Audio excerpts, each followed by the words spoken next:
Hey, if you're an advancing guitar player, you probably know how important music theory is to your development.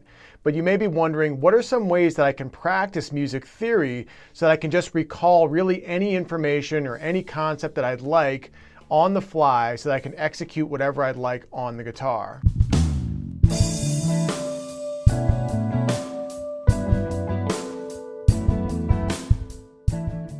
Hey guys, what's up? My name is Matt Friedland, and in this video I'm going to show you one of the best ways to practice music theory to take your playing to advanced and professional levels. So this video is for guitarists who are at least the intermediate stage of their playing, but are trying to reach advanced levels and/or professional levels. So what you'll need to know going into this video so that you can actually understand the concepts I'm going to be going through are things like major scales, chords that exist in keys, intervals, and how chords are constructed. What I'll show you in this video is how to use those things that you may already be familiar with and apply them to actual music so you can enhance your music theory knowledge and basically be able to understand any piece of music on the fly so you can execute on the guitar in any way that you'd like.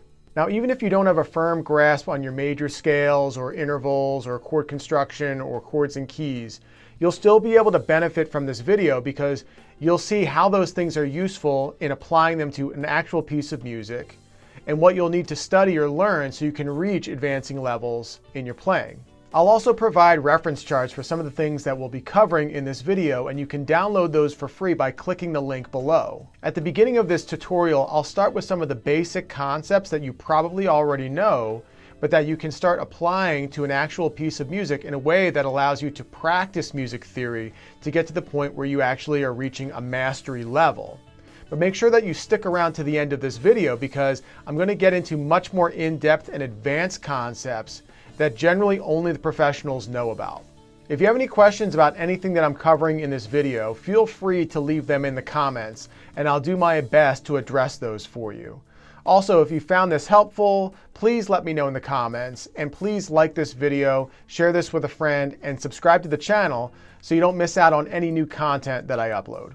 Now, one of the best ways that you can enhance your music theory knowledge so that it actually translates into your playing is to do something that we call an analysis. In order to do an analysis, it does require a great deal of critical thinking. But this kind of thinking actually allows music theory to sink into your subconscious and become more fluent in your musical language so you can just execute much more efficiently on the guitar. The piece of music that we're going to analyze today is a jazz standard called All the Things You Are. It's one of the most famous jazz standards that has ever been written, and it's one that many jazz musicians know. Now, if you're not familiar with what a jazz standard is it's basically a popular piece of music amongst players and listeners. So the thing is, when we play jazz standards, we could call any of these tunes amongst other jazz musicians in a jam session or even a gig, and most of them, if not all of them, are going to be familiar with the tune. That's how popular it is.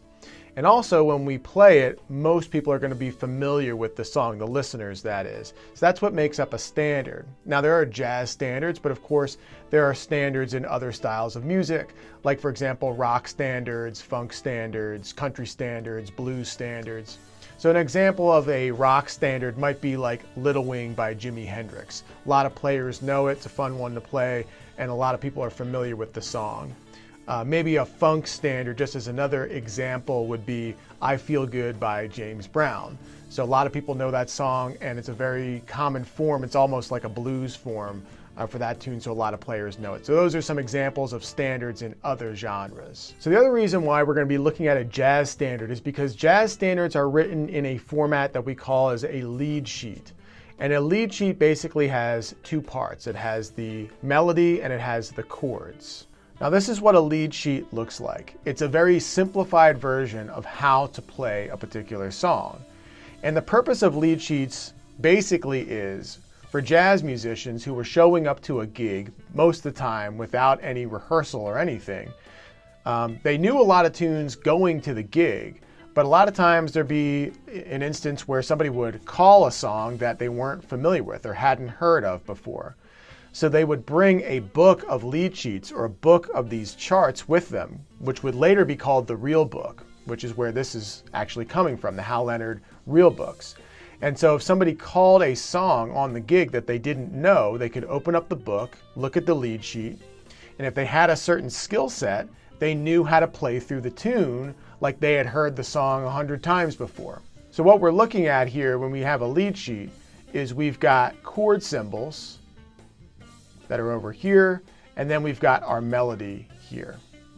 And that's basically all the information that we need to be able to play this song if we understand how things work and if we have a skill set in place that allows us to execute those things on the guitar. And that's what this video is about, is how you understand things like this so that you can apply them to your instrument so that you can basically jam on tunes or understand tunes faster or accomplish any goals that you have musically. Now, if you're new to doing an analysis, generally the first step would be just listen to the tune itself. Now, all the things you are have been played by probably hundreds of musicians, jazz musicians, modern contemporary guys. So there's plenty of versions to check out. Some are more traditional, some are more contemporary. But that would usually be step one, is listen to the piece of music. And so in the next clip, I'm gonna just play an excerpt from a gig that I did where I'm playing the tune in a solo guitar performance, just so you can kind of see how the chords and the melody sound based off of the lead sheet.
All right, guys, so when we get started with the analysis here, the first thing is that I actually have it printed out, and I'm going to be writing all the concepts on the actual piece of music.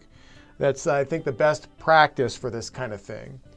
Now, I generally would do this with a pencil, but so that it's a little bit more legible for you guys, I'm going to be writing in pen, but this kind of stuff you definitely want to write in pencil so you can erase and you know, it's okay to make mistakes and that kind of thing. So I've got it printed out. We're going to be writing things on the actual piece of music. I'll be showing it to you in a variety of different views so you can really get a good look at how this works, so you can do this yourself, so you understand how this process works to enhance your music theory knowledge. The first thing we want to start with here is we want to understand or start with what the key of the piece of the music is in.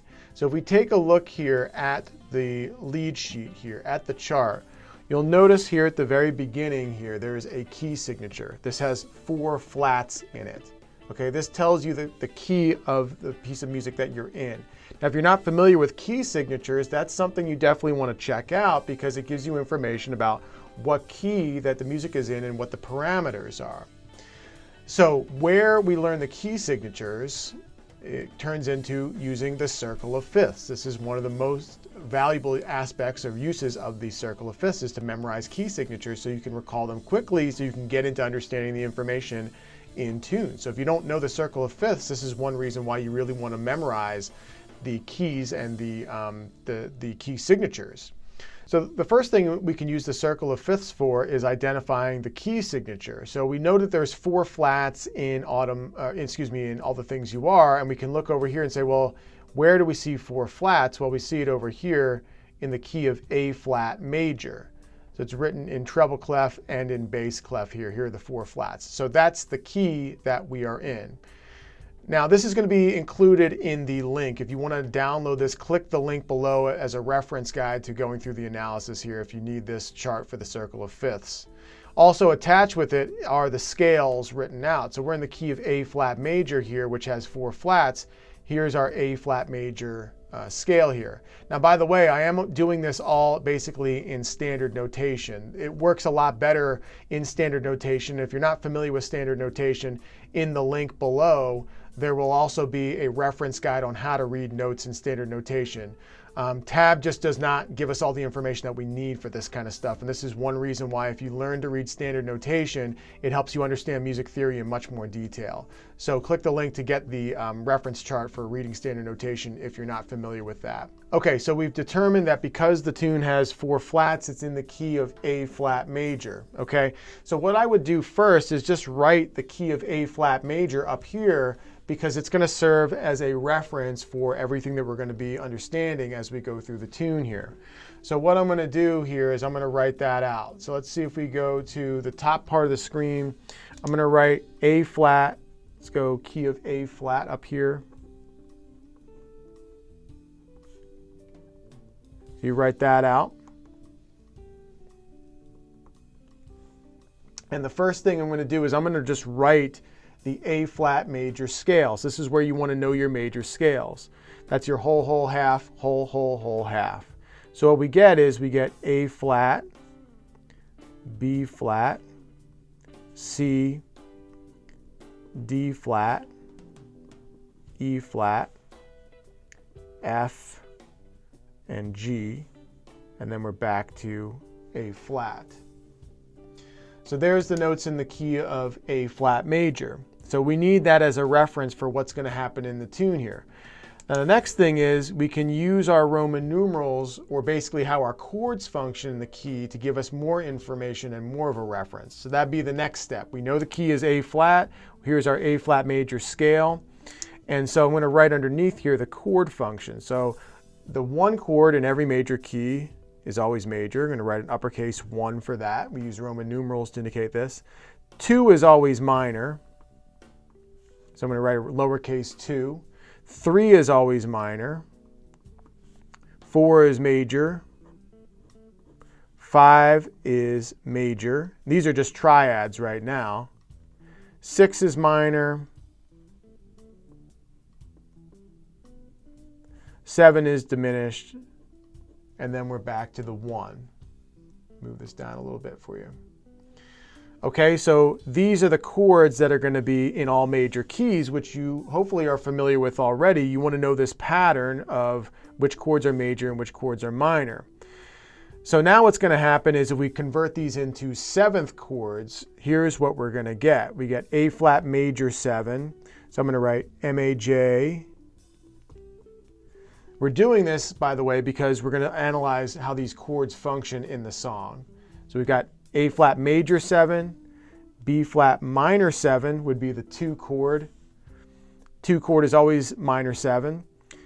3 chord would be minor 7 as well. Dash equals minor, by the way. You can also write M-I-N for minor. That's also good.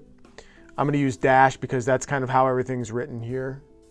B flat minor 7, F minor 7. We've got D flat major 7, M-A-J 7.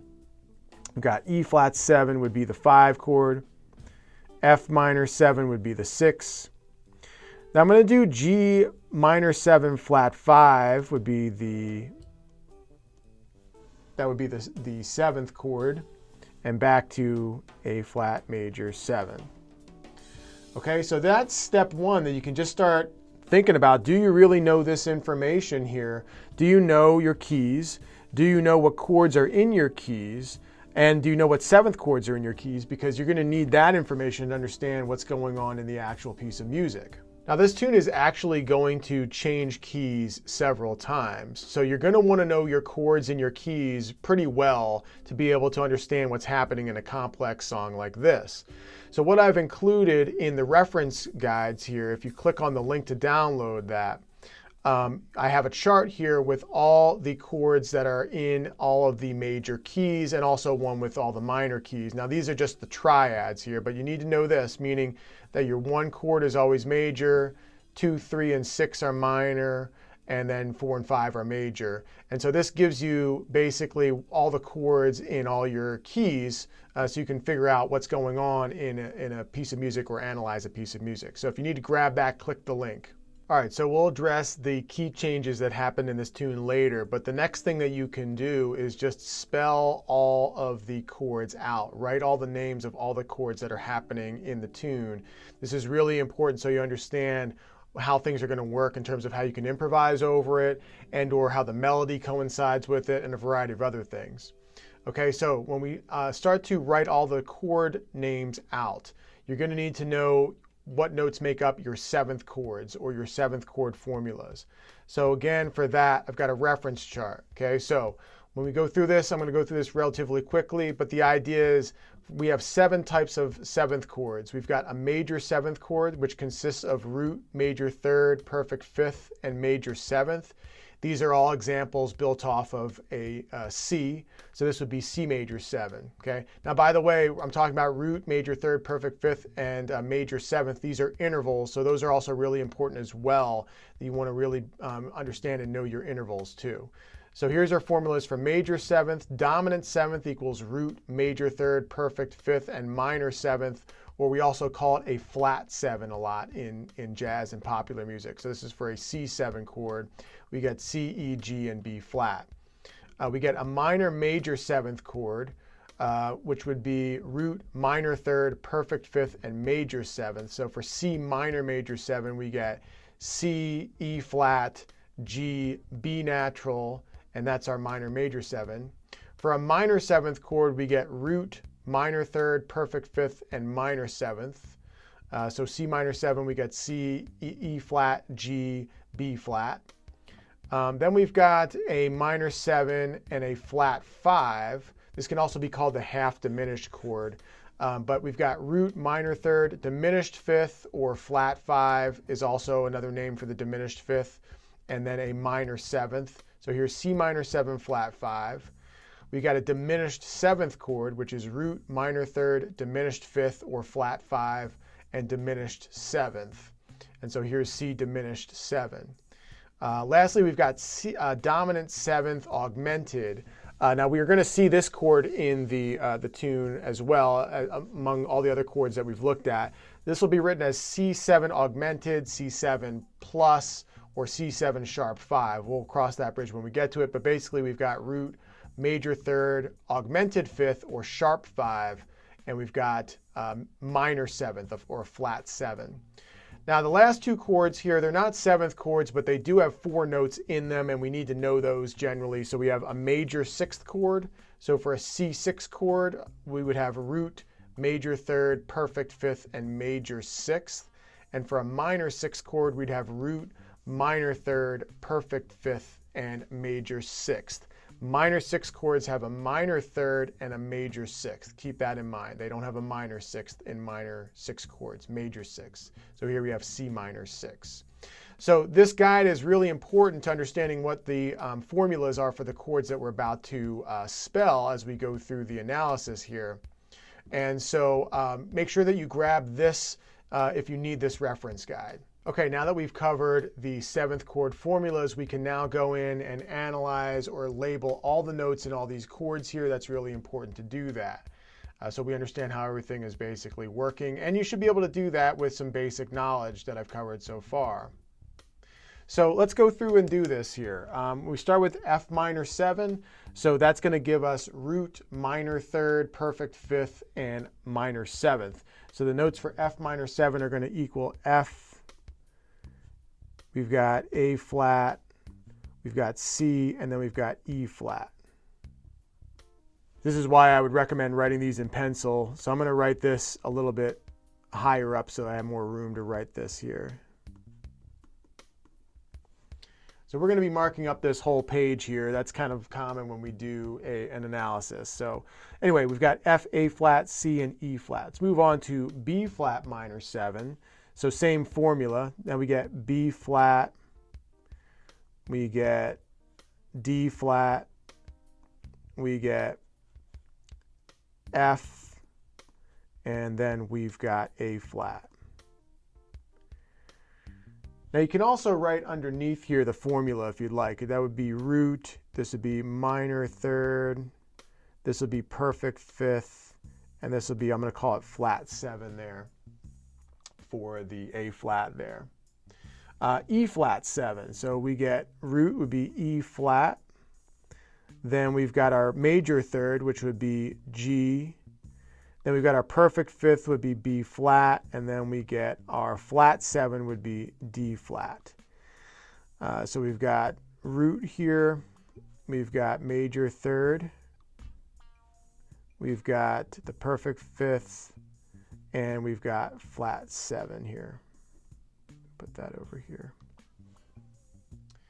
Okay, A flat major 7. So we've got the root, major third, we got C, perfect fifth would be E flat, and then we've got our major 7th, which would be G. So go root, and then we've got major third, perfect fifth, and then major 7th. Okay, we go D flat major 7, so we got root, major third would be F, perfect fifth would be A flat, and then we've got the major 7th is C. Okay, so we've got root, and we've got major third, we've got perfect fifth, and then we've got major 7th. Okay, G7, we've got G, B, D, and our flat 7 is F. So we got root, major third, perfect fifth, and flat 7. And then we've got C major 7. We've got C, E, G, and B. So we've got root, major third, perfect fifth, and we've got major 7th here. Now this is a repeat sign, so meaning we're just going to play the chord again over here. So basically, we don't have to write this out again. I'm going to keep going with this, but here's the thing is the more that you go through this and spell these chords, you're going to internalize what the formulas are for all these 7th chords. You're just going to know any formula for any 7th chord, and then ultimately what notes are in each 7th chord. So this really helps with that stuff, okay? So it's important to do that. Let's go through the next one. We got C minor 7. So I'm going to go C is the root, E flat is the minor third, we've got G is the perfect fifth, and we've got B flat is the flat 7. So you got root, minor third, perfect fifth, and then we've got flat 7. F minor 7, we just did that up here. This is why we want to know this stuff quickly or go through the process, because we're going to reuse the information here. So we've got F, A flat, C, and E flat. And we've got root, minor third, perfect fifth, and then flat 7. B flat 7, got B flat, D is the major third, F is the perfect fifth, and A flat is the flat 7. So we've got root, major third, perfect fifth, and then flat 7. And then E flat major 7. So we've got E flat, G is the major third, B flat, and then we've got D. So we've got root, major third, perfect fifth, and then D is the major 7th. Okay, let's keep going here. So we're going to work on A flat, major 7, which we've covered before, which was up here. So we should know that quickly. A flat, C, we've got E flat, and then we've got G. So we've got major third, perfect fifth, and then major 7th. D7, so we've got D, F sharp is the major third, A is the perfect fifth, and then we've got C, so we got root, major third, perfect fifth, and then flat 7, and then G major 7. So we got G, B, D is the fifth, and F sharp is the major 7. So that's major third, perfect fifth, and then we've got major 7th. And again, here it is again. Okay, so then the progression is going to continue with the same chords, A minor 7, D7, and G major 7. So we can just write out the same information basically. Well, we have A minor 7 is A, C, E, and G. We've got root, minor third, perfect fifth, and major and flat 7 or minor 7. By the way, for minor 7s, it's good to write a dash over the 3 so you know that it's a lowercase m or a minor, and just leave the m's regular for a major, or uppercase for major.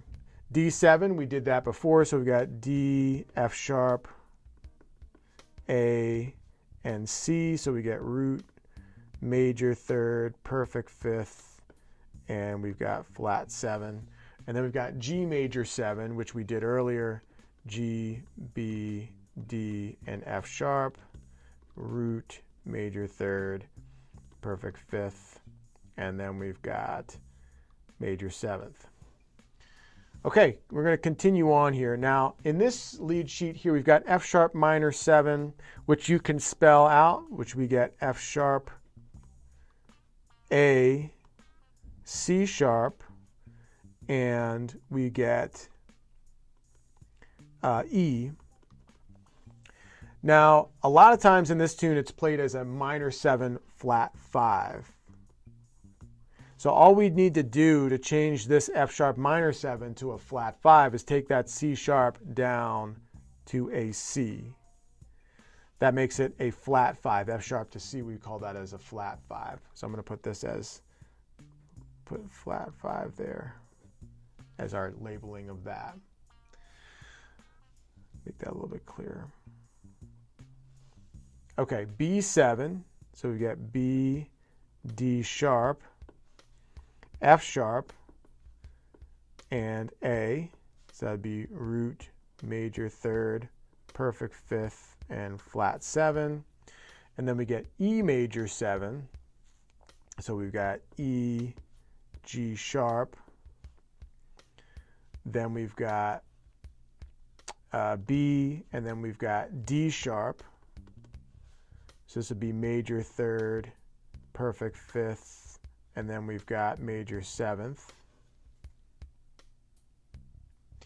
Now we got C plus 7 or C augmented 7. That's also written as a C7, or I prefer the C7 sharp 5. You'll see it in other charts written this way.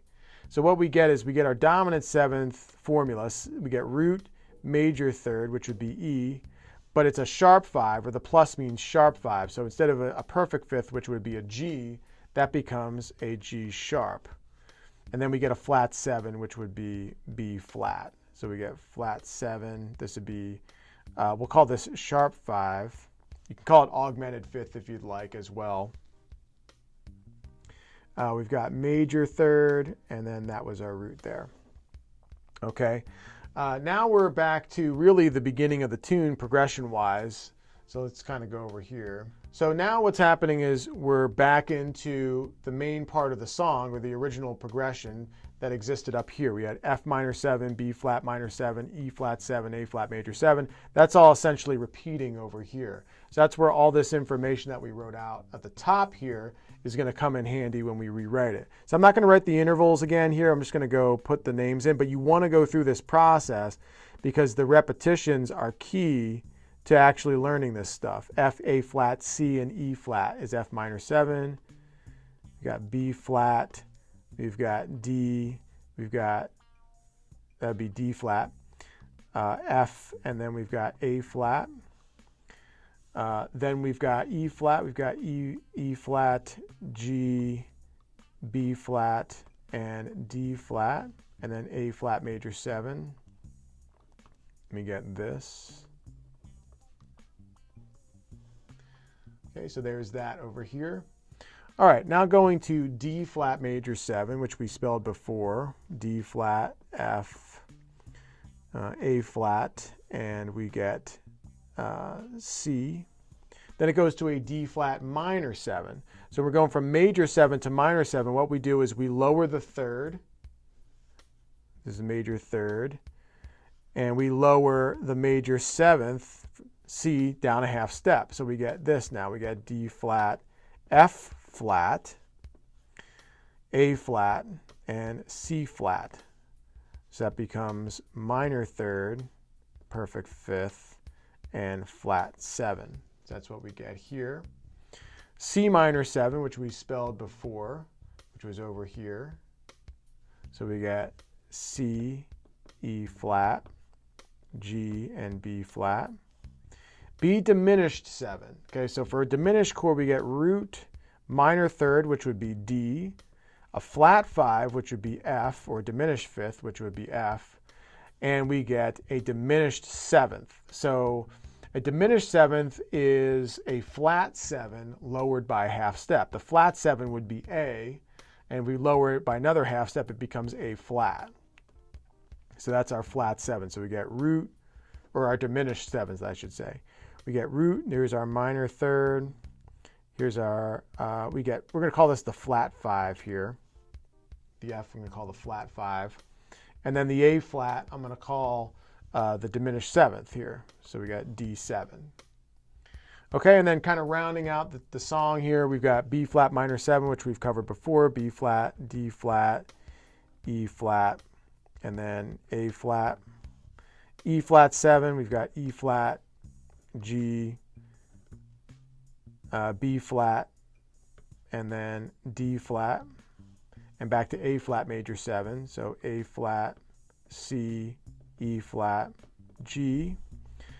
G7 and C7, to turn it back around to the top of the form, is what will happen here. This form will just basically keep repeating like a blues. So we got G7 is G, B, D, and then F, and then C7 is C, E, G, and then B flat. And there we have it, is all the chords all spelled out. So by going through this process and thinking through all this, you enhance your understanding, your knowledge of 7th chord forms, formulas, how to build 7th chords, and which intervals you need, and then what notes make up pretty much all 7th chords. I mean, there's a lot of them in this tune, so it's a really good test. So you can just know this information quickly, so you can put it on the guitar and know what notes are right to play for a variety of different situations. So that's the next step, is just writing out all the chord tones, all the chord symbols, and from there we're going to use this information to understand other things like the melody, which is going to be the next step.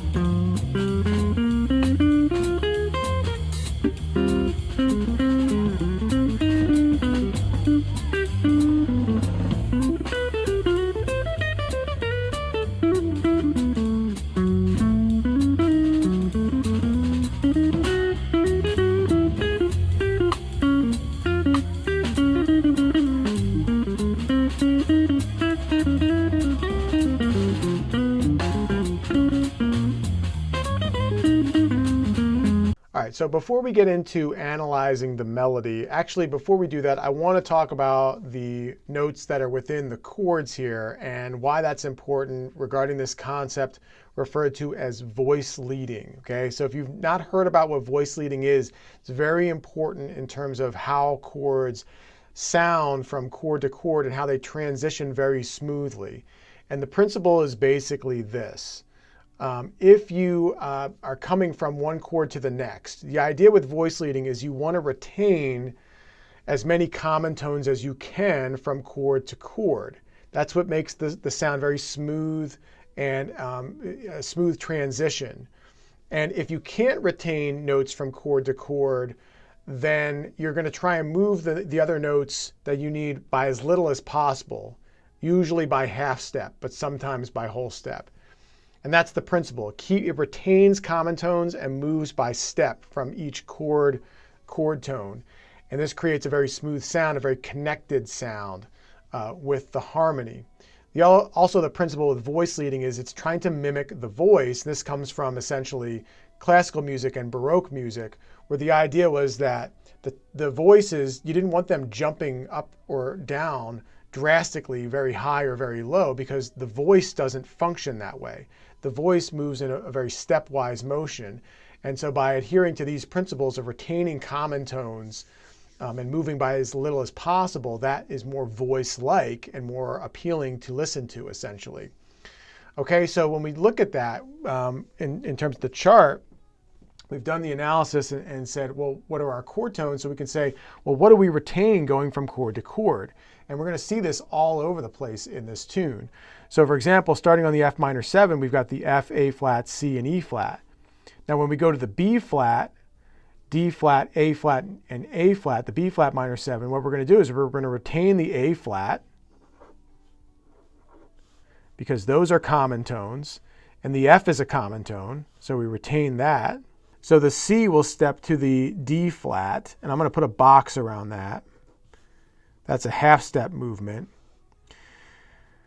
And then we're left with basically just the B flat and the E flat. So those are the two that are the farthest away, but we've got two common tones and we've got one note that we can move by half step. But let's take a look at going from B flat to E flat. So when you go from B flat to E flat 7, you're retaining the B flat. We're retaining the D flat. Those are the two common tones here. Let's go here. B flat and then the D flat. And then we've got F going to E flat and then the A flat going to G. There's our half step there. And then we've got basically, let's see, from E flat 7 to A flat, we're going from E flat is a common tone and G is the common tone. Okay, so those are the ones we're going to retain, and the other ones we're going to resolve by half step. The D flat will go to C. Okay, and the B flat will step down to A flat. This is a main principle in harmony, and sophisticated harmony for that matter. Okay, so it's one thing to note what are the common tones between these chords, and we can even get even deeper into all that, but I'm just going to present that general concept to you now as just an insight of how important that really is.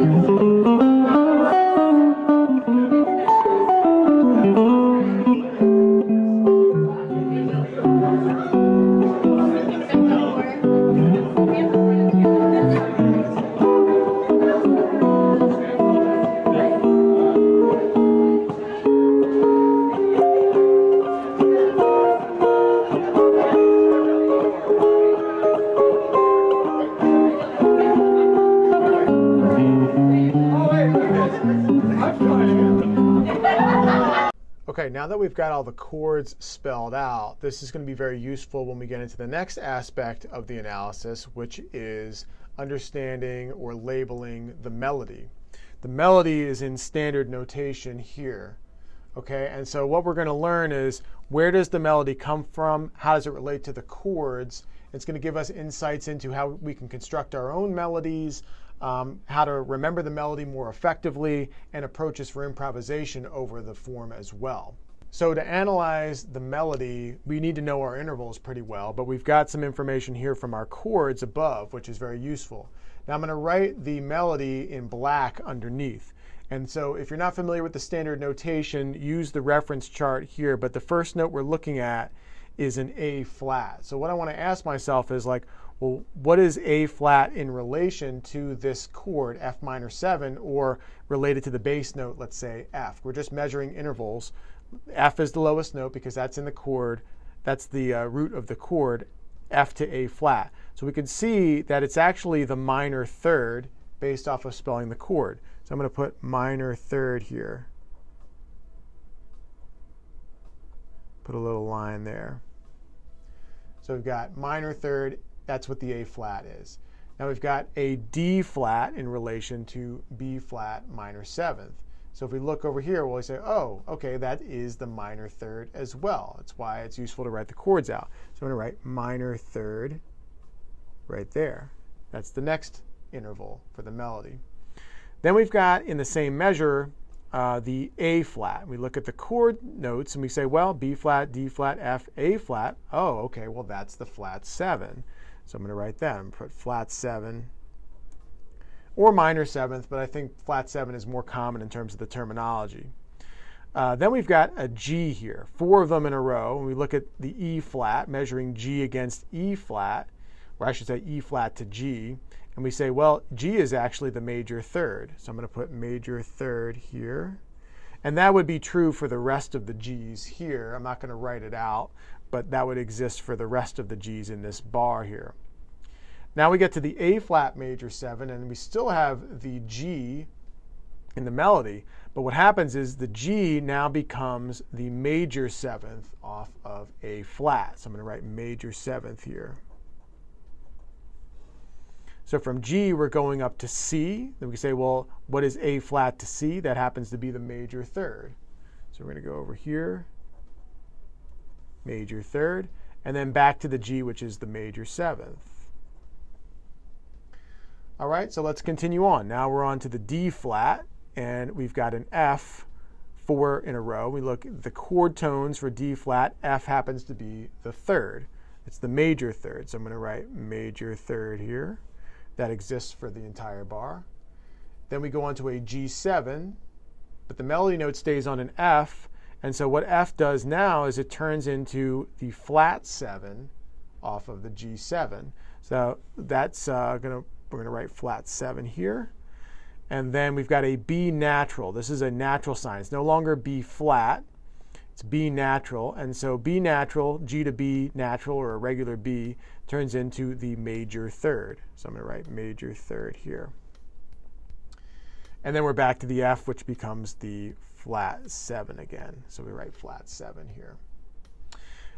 From F, steps down to an E natural. This is a natural sign. So this makes it E natural. And so C to E, that actually turns into the major third. So I'm going to write major third here. And this is a tie, so that sound is being held into the second bar, or the next bar, I should say, which is still C major 7, so it's still the major third here. So nothing changes here. Let's keep going. We've got C minor 7 as the next chord, which would be E flat, would be the minor third. Right, minor third there. C to E flat becomes the minor third. A flat again, F to A flat becomes a minor third. Stepping down to the E flat, that becomes the flat 7.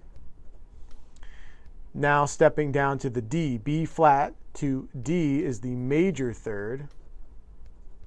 And that happens 4 times in a row there. And now it stays on the D against the E flat major 7, which becomes the major 7th. So we go major 7 here, up to a G, which becomes the major third, and back down to the D, which is the major 7th.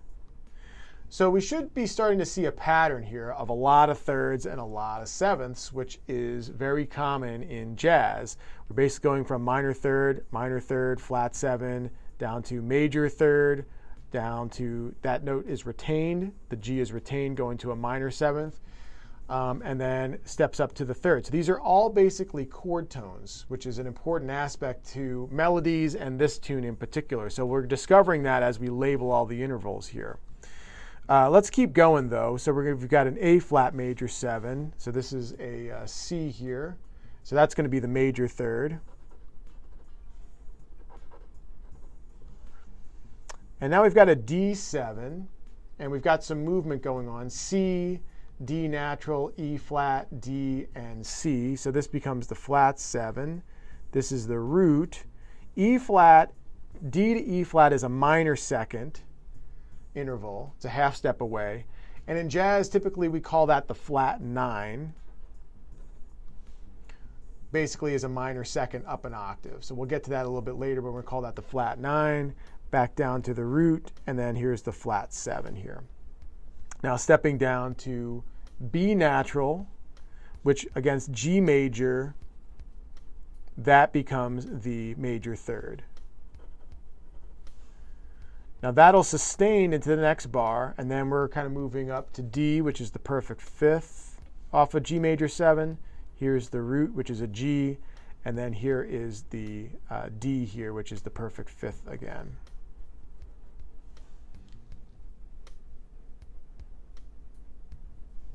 Okay, so that's the first half of the tune. Let's take a look at the second half here. we're going to A minor 7. So we've got a D natural here against A minor 7.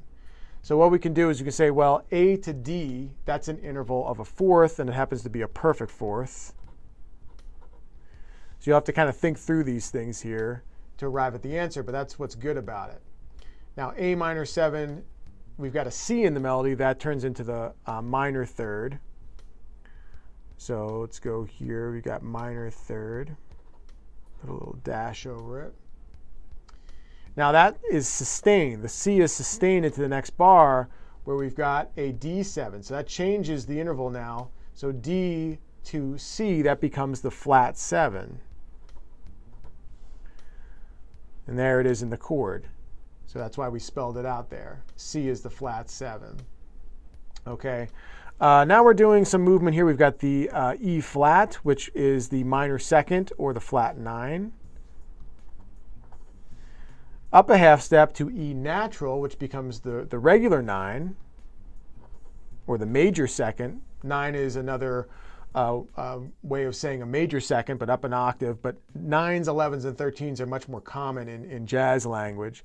And that being said, this D here being the perfect fourth here, we can also call that, you know, the perfect, the 11th here. Or in Berkeley, the Berkeley method refers to it as tension 11. We'll get to that later. All right, so then we're up to the C, which was our flat 7, and stepping down to the B, which was the major third. And then we've got perfect fifth, we've got root, and then we've got major third here. So this is all over the G major 7 here. All right, let's keep going here. F sharp minor 7 is the next one. Minor 7 flat 5, but we've got a B natural. Now F sharp to B natural is also a perfect fourth, or we can call that the tension 11 is another way we can label that. And then we've got the A natural, which turns into, the A natural is the minor third here. So put that over there. The A natural will sustain because of the tie going into the next bar where we've got B7. So B to A, that's the flat 7 here. Then we've got the root. Here's the B. Well, excuse me, this would be a B flat. So this is going to be a passing tone. This is a major 7th. And then we've got root here. The B flat is actually moving chromatically up into the B natural here, which is going to, basically it's a passing tone. We'll get into that later though. So we've got root, and then we've got the A natural here again, which is the flat 7. And then we've got here an A flat against a E major 7. Now this is why this chart has been rewritten in newer versions, because it should really be written as a G sharp. Put the G sharp there.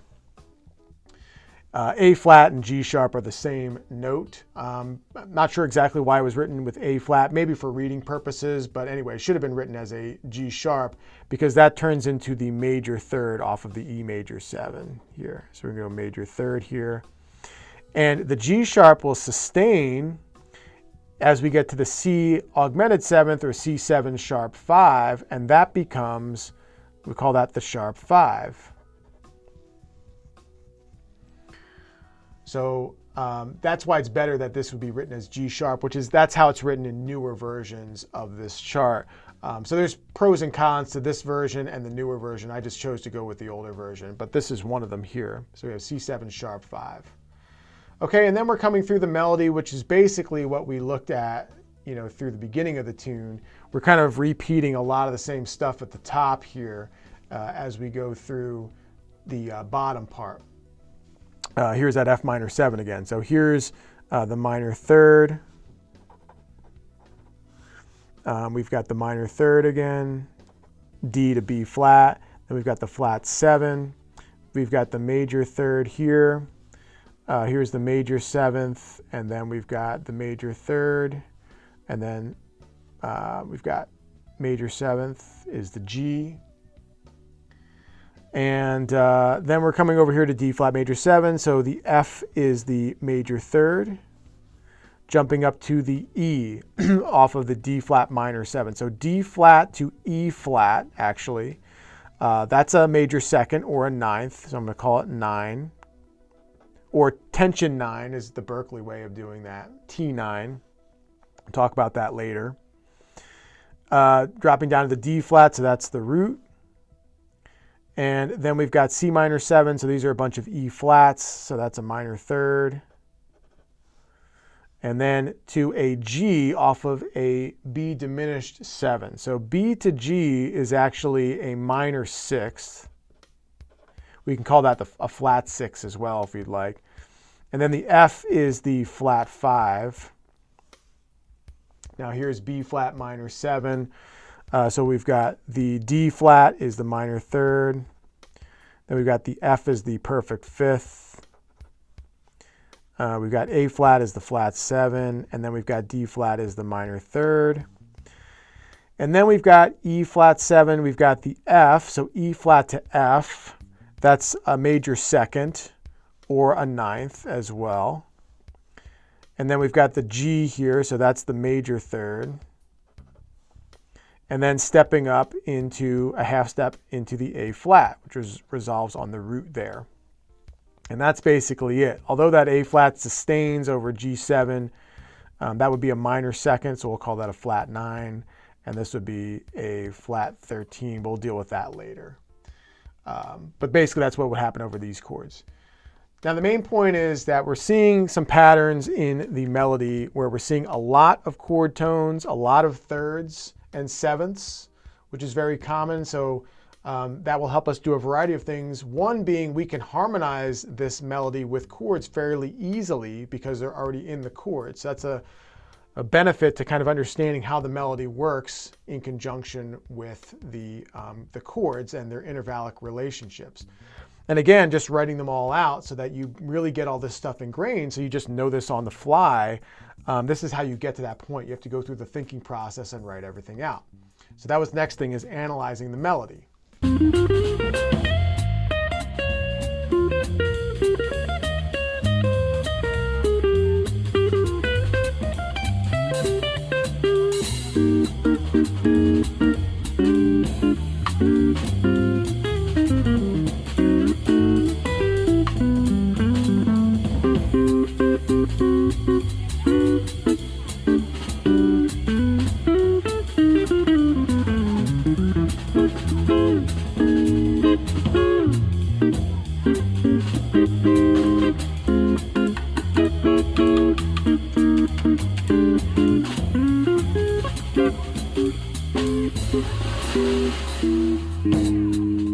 All right, guys, so another thing that you can do to analyze a song so you get a better idea of how everything's working and enhance your music theory understanding is to do a rhythmic analysis. And this is one of the most overlooked things, I think, by particularly guitar players, is they just kind of ignore the rhythm most of the time. But this is a great way to enhance your rhythmic knowledge. Now, this is a very simple tune rhythmically in some senses because it's got a lot of whole notes and half notes and quarter notes and things like that. And the reason why it's so simple is because this allows the player to interpret the melody how they'd like rhythmically and add their own personality, their own character to the melody. So that's why it's kept simple. Now that's good for our purposes to keep these things basic for analysis, but if you're dealing with a more complex tune rhythmically, you should analyze it by writing the counts out for everything. This enhances your rhythm and your timing and your awareness of where the melody occurs rhythmically. That's very important to understand and very overlooked. So this is quite simple, but enhances all those things. I'll walk you through the process here. So we're starting with a whole note. That gets 4 counts of sound. So you write, it starts on count 1, and then we sustain it for counts 2, 3, and 4. So that's what it means to play a whole note. We've got a dotted half note, which is equal to 3 counts of sound. So we play on count 1 and sustain the counts into count 2 and 3. That's why I'm writing them in parentheses, because they're there. We want to write that they're there, but we're not playing on them. So we do that for sustained notes and for rests. And then we have a quarter note, which would happen on count 4 here. So I'll put in count 4. Here we've got just straight quarter notes, so that just happens on count 1, 2, 3, and 4. And then we've got a quarter note happens on count 1, a half note happens on count 2, sustains into count 3, and we play a quarter note on count 4. And then here we go, quarter notes, 1, 2, 3, 4, quarter note, dotted quarter note, then a half note, quarter note here, plays on count 4. Now we've got a whole note that sustains through 2 bars here, so we play on count 1, holds for 2, 3, and then 4, and then this is all held for counts 1, 2, 3, and 4 here. All right, so then we're looking down here, we've got another whole note, so that in here. Half note, dotted, gets 3 counts of sound. Play the quarter note on beat 4. Now notice we're seeing a lot of the same rhythmic figures here. And that's what builds theme and repetition throughout this melody, and many melodies function that way. So this is why it's also important to understand the rhythmic theme or the melodic theme of the melody. Okay, let's see, we've got A flat, that's basically 2, 3, and 4.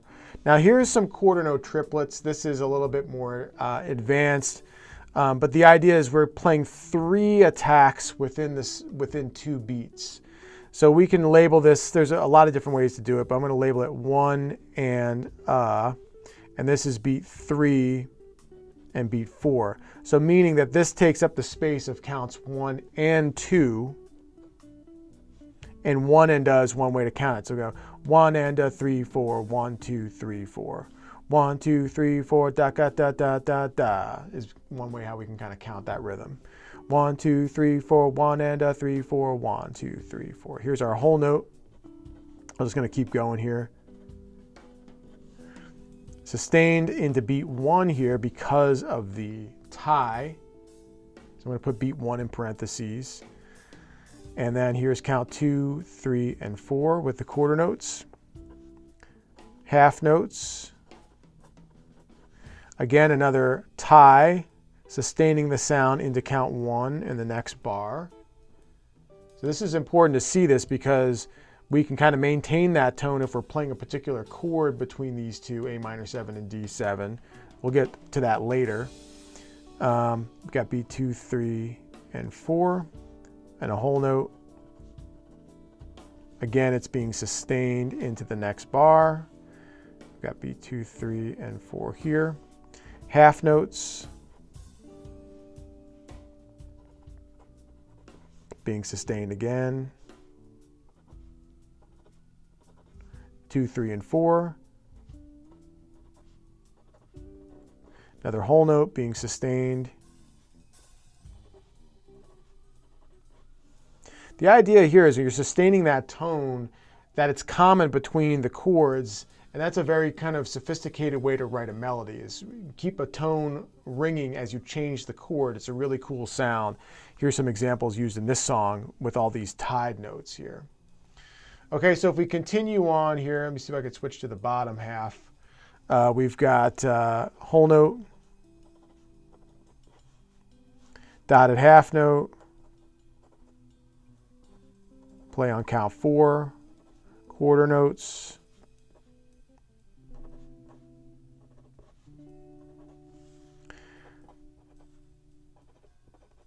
just kind of going through this. Hopefully you're following along. This should be pretty easy. If you don't know your whole notes, half notes, and quarter notes, I know it seems pretty simple, but you better learn that stuff because there's a lot more complex rhythms that you're going to encounter. If you don't know this, it's going to be really hard to up your rhythm game if you don't. Here's that quarter note triplet again. So this happens on beat 3. This takes up beat 3 and 4. So I'm going to write 1, 2, 3, and so think of it like 1, 2, 3, 4, 1, 2, 3, 4, 1, 2, da da da da da 4. Here we've got on beat 1, hold for 2 and 3, play on 4, quarter notes, dotted or just half notes, and then whole note. And that sustains into the next bar. So we can just do that. So rhythmic analysis, really important that you do that so you know the timing of the melody and other things that may be happening. It's definitely something that a lot of guitar players overlook, but it really enhances your counting ability and your rhythm, which makes you sound better in the long run. So just doing a rhythmic analysis, that's very important as well.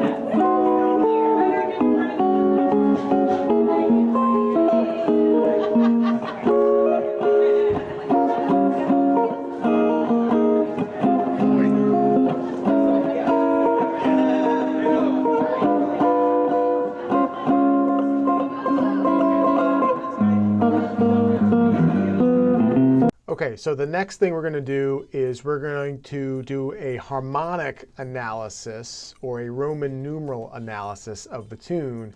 And basically, we're going to write in the function of every chord in the song. Now, this is something that I find that when people do an analysis of this tune, they kind of start with this.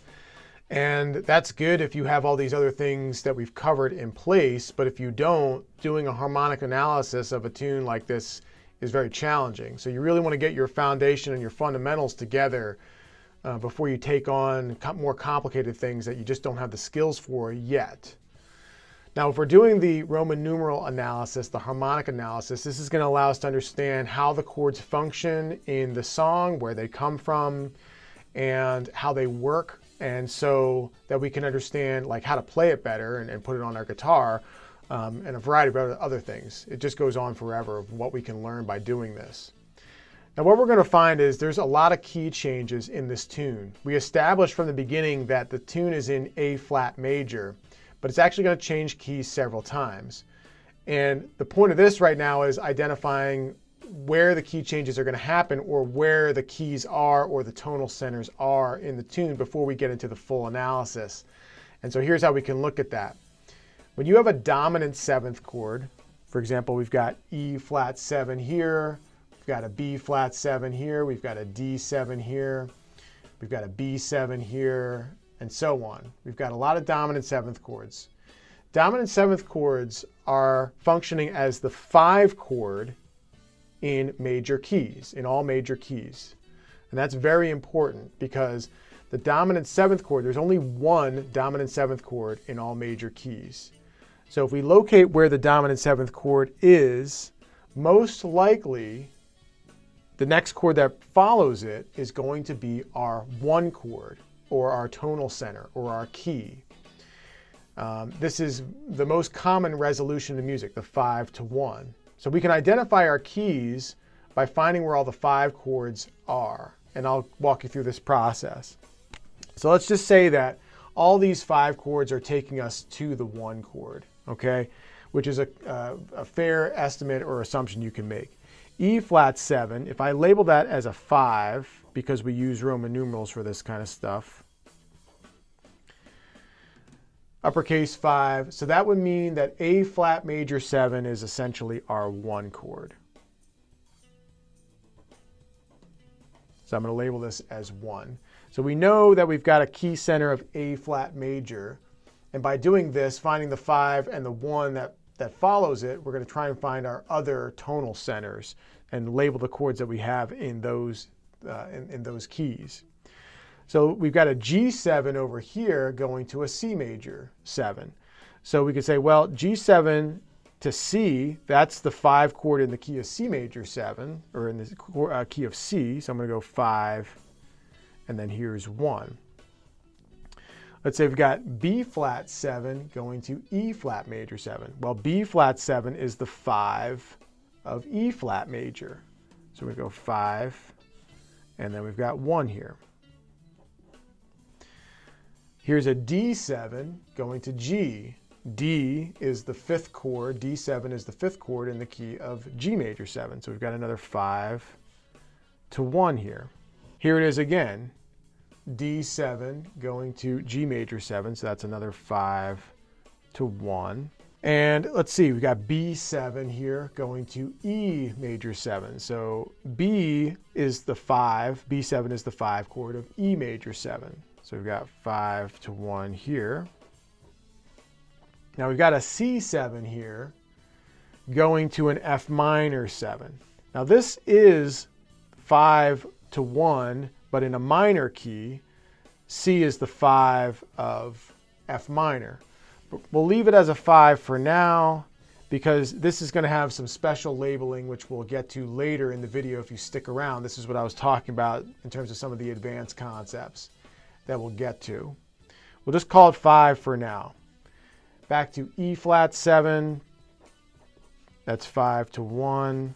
E flat 7 is basically another 5 to 1. We've got a lot of stuff going on here, which we'll address, but no 5 chords. And then here's our 1 here. So what this means is that our tonal centers are basically identified for the most part. We've got the key of A flat major because we've got a 5 to 1 there. We've got a 5 to 1 from G7 to C major 7. So that is one tonal center, is C major. Then we've got one B flat 7 going to E flat major 7. So we've got E flat major is a tonal center. And then we've got D7 to G. So G major is a tonal center. Here it is again, D7 to G. B7 to E, that's another tonal center, is E major. And then we're back to the key of A flat major here, basically through the rest of the tune. So now we've identified our tonal centers. I'm just going to circle them. So we've got A flat, we've got E flat, we've got G. Oh, we can't forget C here. Then we've got E major. Back to A flat, and we finish the tune out in A flat. It should be major 7. So those are our tonal centers. So we actually have 5 of them, it looks like. Well, let's see, 1, 2, 3, 4, 5. Yeah, we've got 5 tonal centers in this tune because the A flat reoccurs down here. So the next thing you might want to do is ask yourself, well, what chords are in all these keys so I can figure out what's happening with the rest of the chords in the progression here. So that's what I'm going to do here.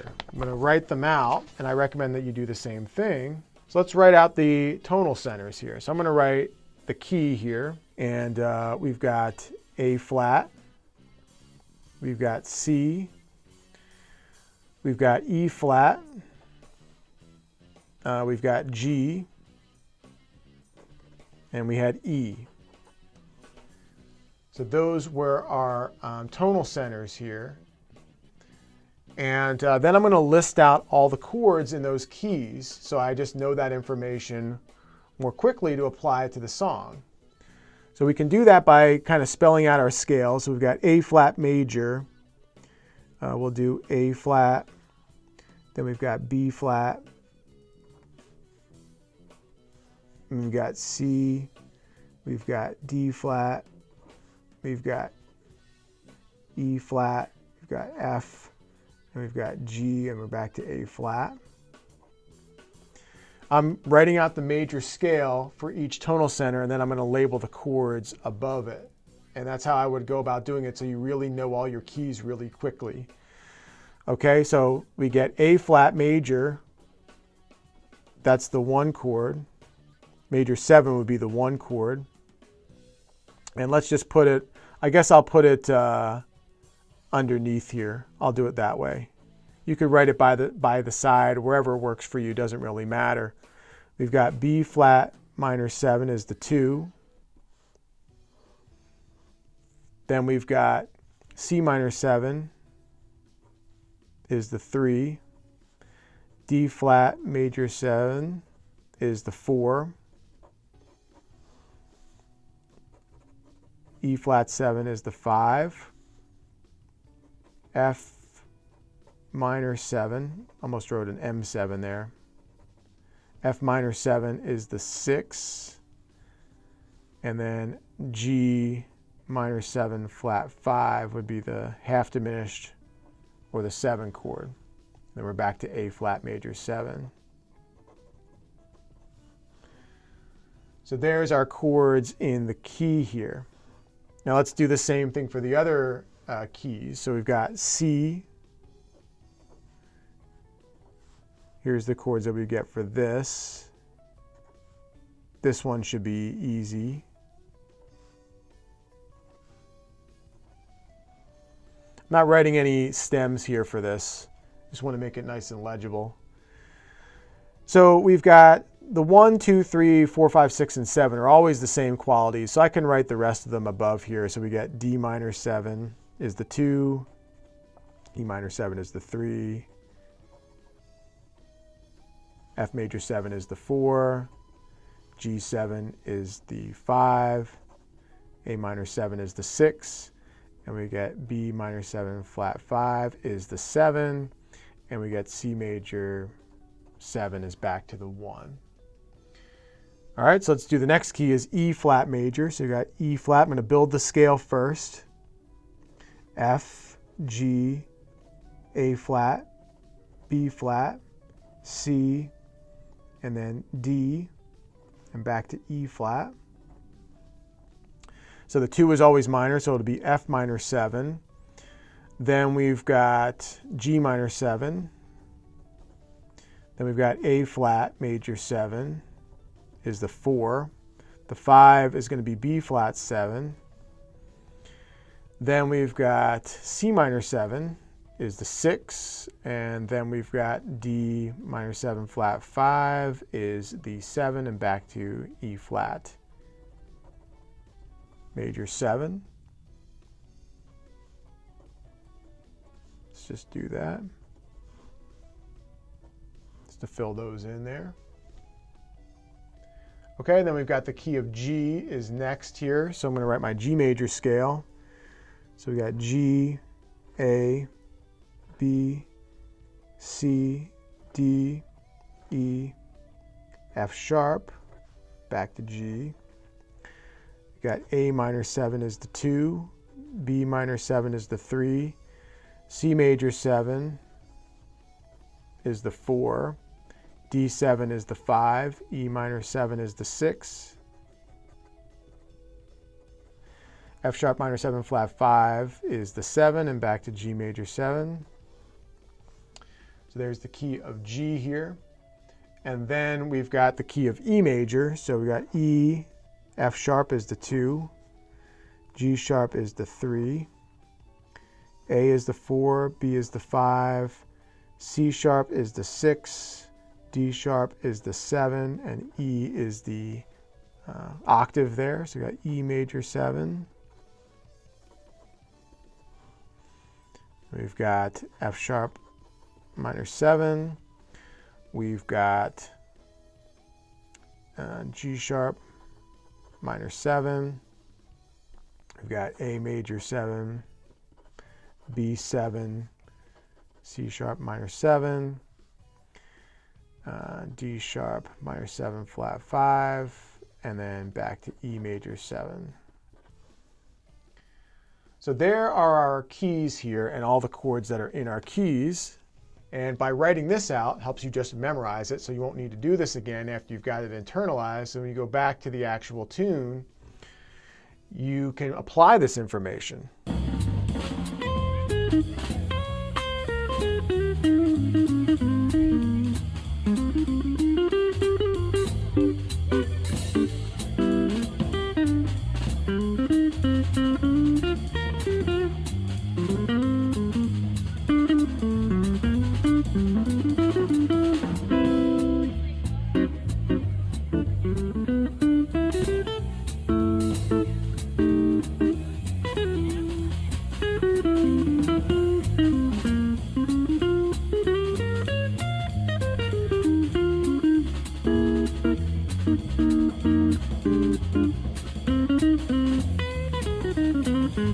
right, so now that we've kind of identified all the notes or the chords in our keys, we're ready to do the analysis now.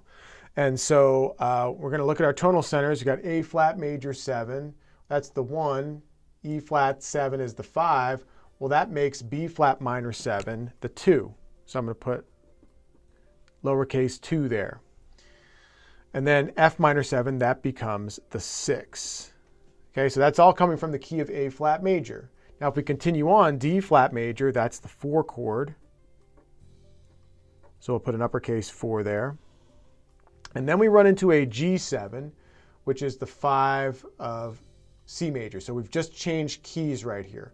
We'll talk more about where that comes from and all that kind of stuff, but right now we're just writing the chord function. Okay, so if we look over here, we're looking at E flat major 7 as our next tonal center. So if we back up, the F minor 7 is the 2 in that key, and the C minor 7 is the 6. Then we've got A flat major 7 is the 4. And then we've changed keys again into G major here. So we'll talk about what's happening with that there. But we're starting to see a pattern, 6, 2, 5, 1, and then 4, change key. Then here is again 6, 2, 5, 1, and 4 in the key of E flat major. So we basically have the same progression from A flat into E flat here. Okay, as we move on, we're in the key of G down here, which should have circled over here. And we've got 1, 5, A minor 7 in the key of G major, that's the 2. So we've got a 2, 5, 1 there, super common progression in jazz. Probably the big staple of jazz is the 2, 5, 1 progression, by the way. And then we're looking at E major. So this is 5. The F sharp minor 7 becomes the 2. Now this is commonly played as a F sharp minor 7 flat 5 as well. Now, if we back up here into the key of G, let me zoom out for a second. F sharp minor 7 flat 5 functions as the 7 in the key of G major. And it can also function as the 2 in E minor. So we'll come back to this here. But basically this has a couple different functions to it. I'm going to call it the 2 for now. And then we're moving on here to C7 or C7 sharp 5. Let's put the C7 sharp 5 over here. And I'll come back to this as well, but now we're in A flat. And so we've got kind of the same thing that we ran into in the beginning.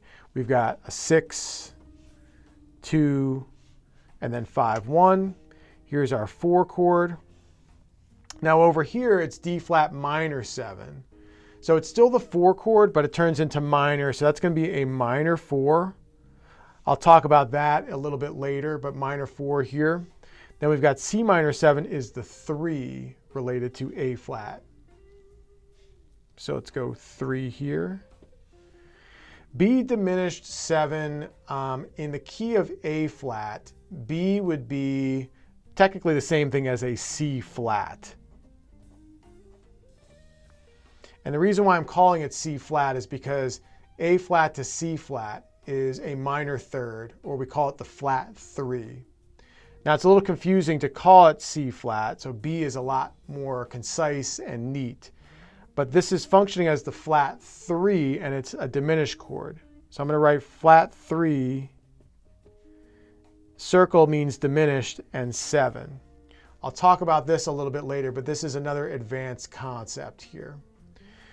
We're still in A flat though, so we're going to B flat minor 7, which is the 2, 5, back to 1. Then we've got a little bit of what we call a turnaround to bring it back to the top. G7, this is a 5 chord, and C7 is a 5 chord. But that's basically our harmonic analysis, as much as we can do within the key right now with the information that we've got. But there's a couple places that we'll need to address, which I'll talk about, which is the super advanced stuff that basically only the professionals really know about, which is when we have a minor 4 chord, we've got a diminished chord, and we've also got some interesting things here with some dominant chords that change the key, which we'll talk about here in a second.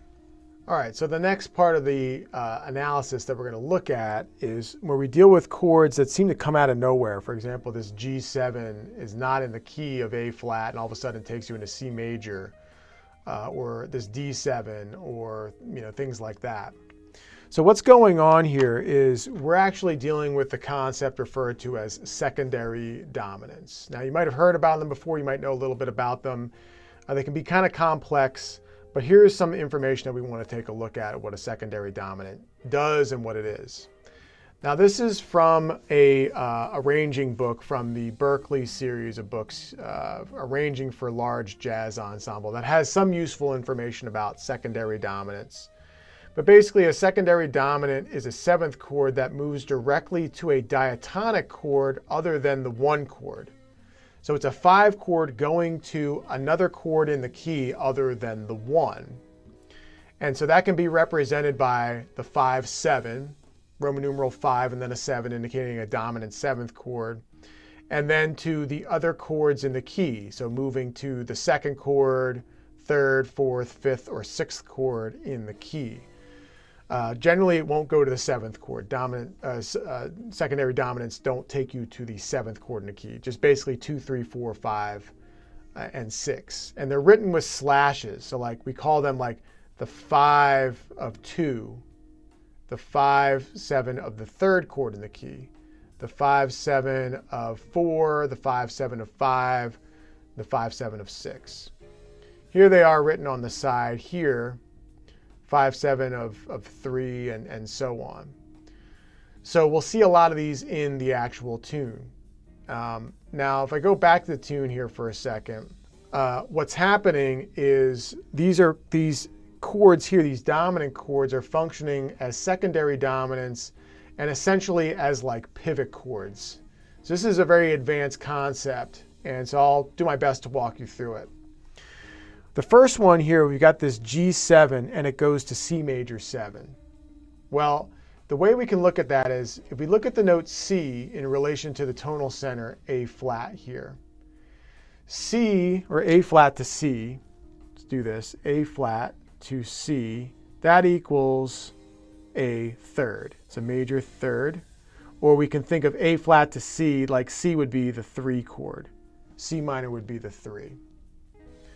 And so we can precede the 3 chord with a secondary dominant, which is a dominant chord that can precede a chord in the key. So this G7 could precede C minor. C minor 7 essentially would be the 3 chord. So we would call this the 5-7 of 3. Now it has a dual function because the G7 is also the 5 of C major. And dominant chords can take you to minor chords, and they can take you to major chords, or even other dominant chords. Dominant chords can go a lot of different places. And in this case, the G7 is functioning as a secondary dominant, the 5-7 of the 3 chord, which would have been C minor, but it also functions as a pivot chord to take us into the key of C major, because the G7 chord is shared between those 2 keys, C minor and C major. So that's how we're modulating or changing keys here. And that'll be a common trend, as we'll see when we get into the D7 chord right here. So what's happening is D7 in the key of E flat, well, if that took us to G, G would be the 3. G minor 7, that would be the 3 chord. Again, same principle.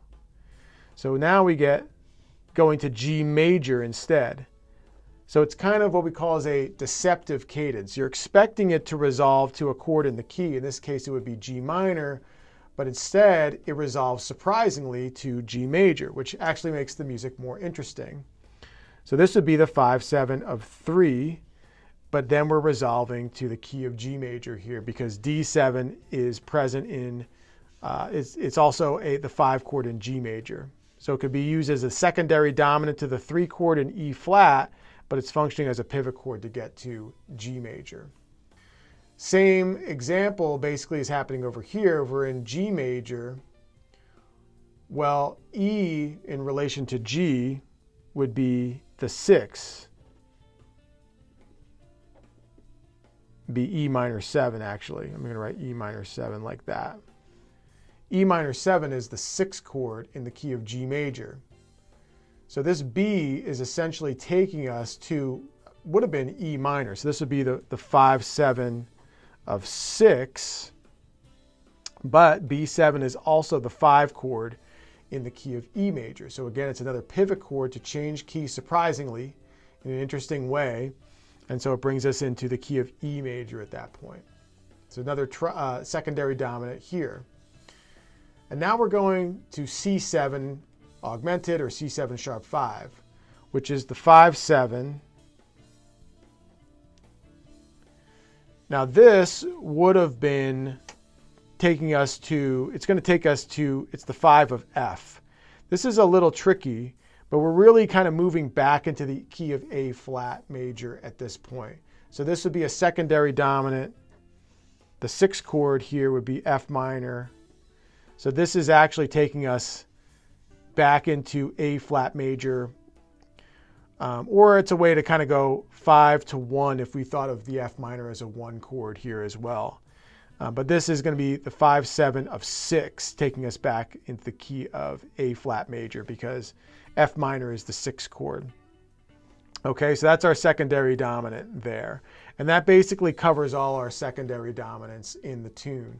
So they're used as ways to basically get into a chord within the key that's diatonic in the key by preceding it by its 5 chord, bringing it to the 1, which is the strongest resolution in music, whether it's 5 to 1 major or 5 to 1 minor. And in this case, it's going from the dominant to a major in most cases, which gives us a surprising cadence. We're expecting it to go to minor in most cases, but it goes to major and it ends up changing key in that way. So that's how the secondary dominants are used in this tune.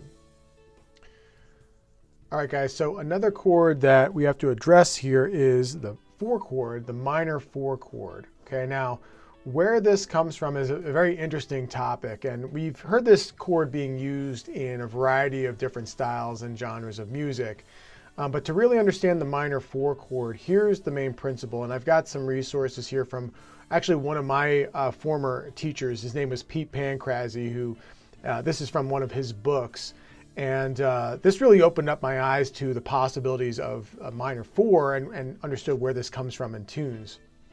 So the principle is this, that the minor 4, we call it the subdominant minor 4 chord, and basically that it comes from a borrowed chord from harmonic minor or the natural minor scales. So basically, if we're back into the tune here, we're looking at the key of A flat major and using A flat minor to borrow a chord so that we get D flat minor would be the minor 4. And what it does is the minor 4 resolves very strongly back into the 1 chord. And it's a really cool sound. You've probably heard it plenty of times, but that's the way that this functions. Kind of like a dominant chord that wants to move somewhere and resolve, minor 4 kind of functions in a similar way.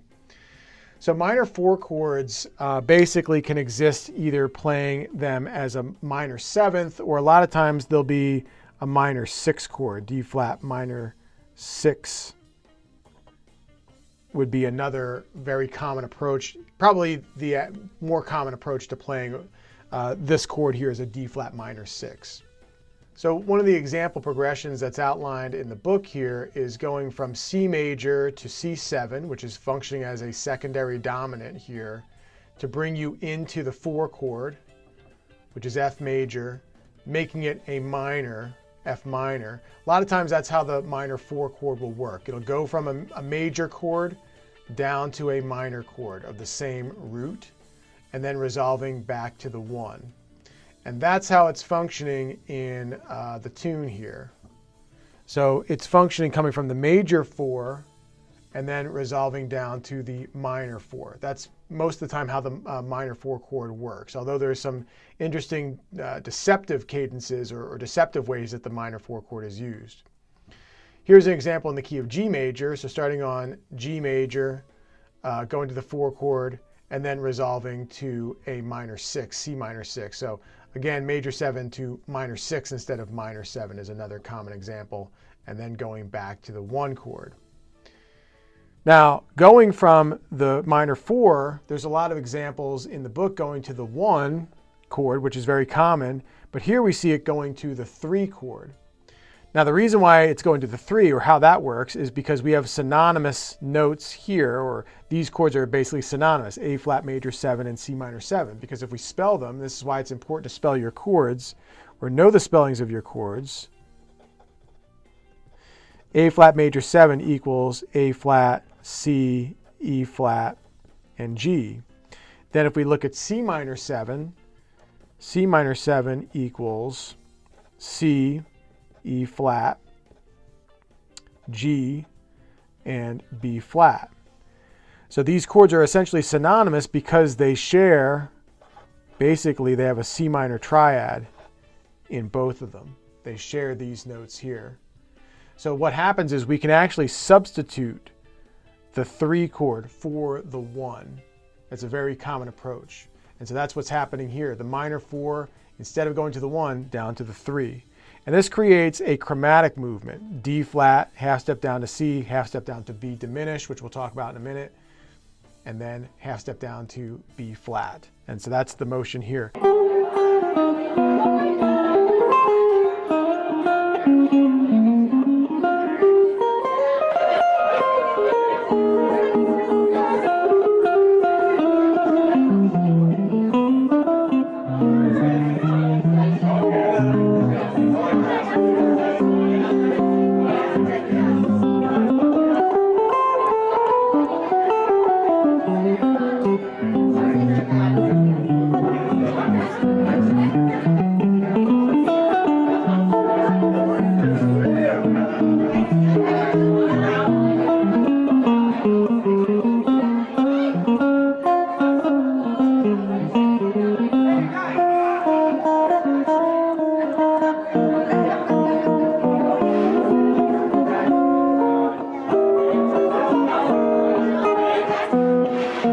Okay, now the other chord that we're going to have to deal with in this tune is this diminished chord here.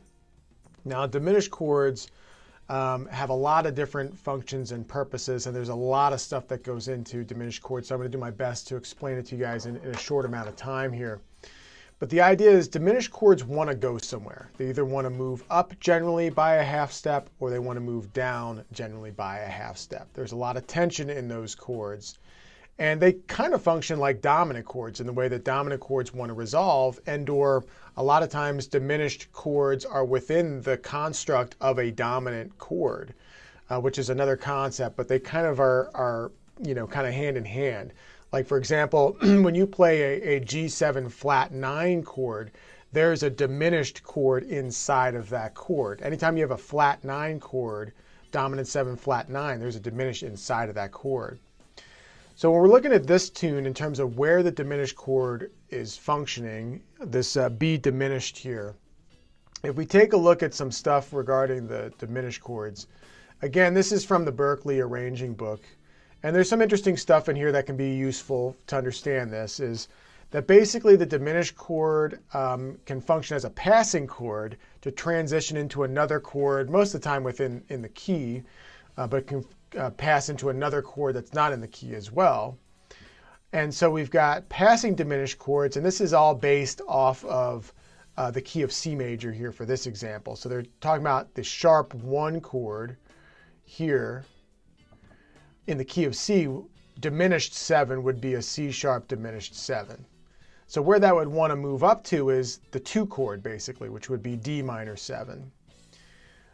We've got the sharp 2 diminished 7. In the key of C major, it would be D sharp diminished 7. That'll want to step up to the 3 chord, which would be E minor 7.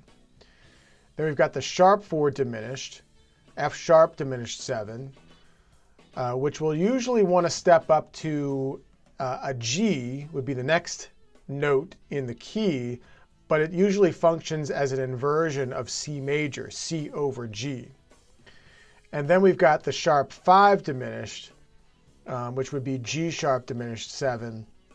and that'll want to step up into the 6, which would be A minor 7.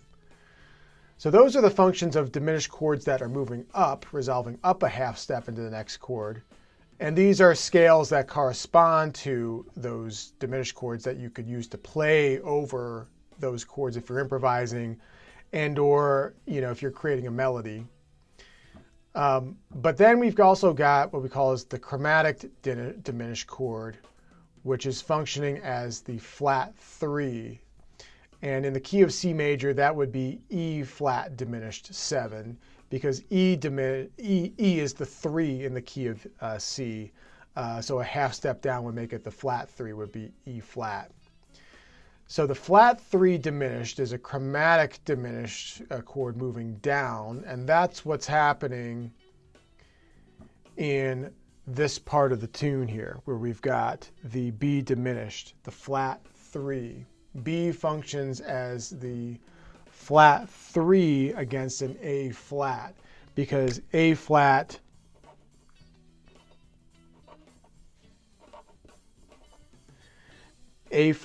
to C equals, that's a major third, but if we go to C flat, that equals a flat 3, or we can write it as flat 3 that way. Maybe flat 3 that way. Now, instead of calling it C flat, we're calling it B diminished, which is a lot easier to deal with than dealing with C flat. You run into double flats and things like that if we're spelling this chord out, which is just a mess. But B diminished is a lot neater. So we have the flat 3 diminished 7, and what this usually does is the flat 3 diminished 7 wants to step down usually to the 2, and that's what it does here. And it resolves nicely into the 2 chord. Okay, so that's the function of the flat 3. So getting into diminished chords and studying those, they're a main part of jazz harmony and advanced compositional techniques in harmony. So understanding that is really important. And there's some building blocks that you'll need for that. But that's how we describe this function, as the flat 3 diminished.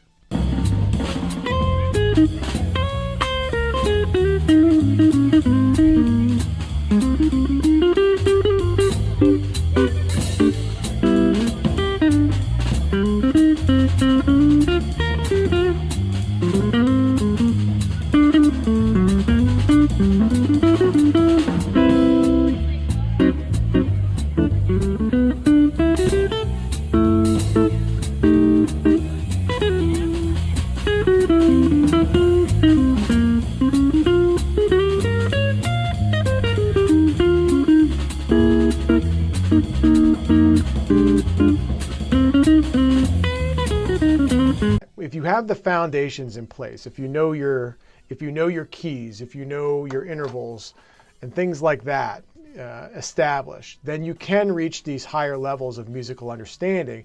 The problem is a lot of people jump into the higher levels without having the foundation first and end up being confused and wonder, how does anybody ever really learn this stuff? And this is basically where the professionals are at. This is what they know.